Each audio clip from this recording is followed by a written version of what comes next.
okurjera hari Dr. Yusuf Chubaya uryo mushaho w'amatungo wa district ezi nagira ngo burwiro bwamazire kuba nubarukaho omuri district ya Kasese kandi bwamazire emyezerenziro muri yebiri. We have been encountered by a disease called PPR, commonly known as goat plague, which is showing the following signs. One, it shows flu, and then also wounds on the mouth, and on the same time it diurate, and after diureting Dr. Chibaya nagira ngo entamana n'embuzi rushanje 19 byo byamazire kubana bafa. Death has run up to 719 goats have died so far, and those are the one which we are getting from the records of extension worker. And it's not only goats, and we have registered about 21 sheep. Oguyagaruka yagira ngo kutambuza amatungo aga obwa hatitucurwikirizibwa. We have also restricted the movement of animals, especially from the one village to another or sub-county to another. Since we have lost this number of animals,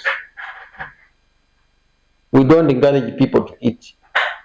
Omushachi witu yahiko mu cyaro cya Kinyabakazi omuri town kanse ya muhojo muri district ya Kasese aho yashanga Joshua Kure owatugira ngo ahambuza 20 ezabira ine 35 zamazire kubana zitwa burwire bwa goats plague. Got 40 and those got a problem of this new disease.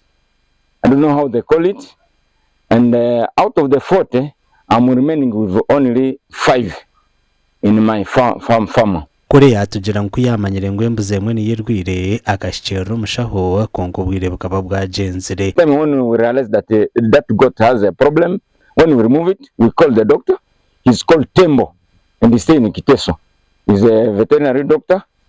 He came and he could come twice a day to come and give those goats medicine. The areas around the Kasese district, most of them are very hilly, and so sometimes we'll find a farmer calling from a distant place because now being extension workers we to what in Kasese local government abene means of transport nabone bake munonga nayongeragira ngo embuze mwe eyabira mazire kugura niyo emazire ho amatungo geye. Dr. Chibaya yahenda kugira ngo bwate bategeriza umbazo ku rugo ministry ngo babatandice okujema amatungo aga amakuru agagasha kwa Gilbert Muhanguzi.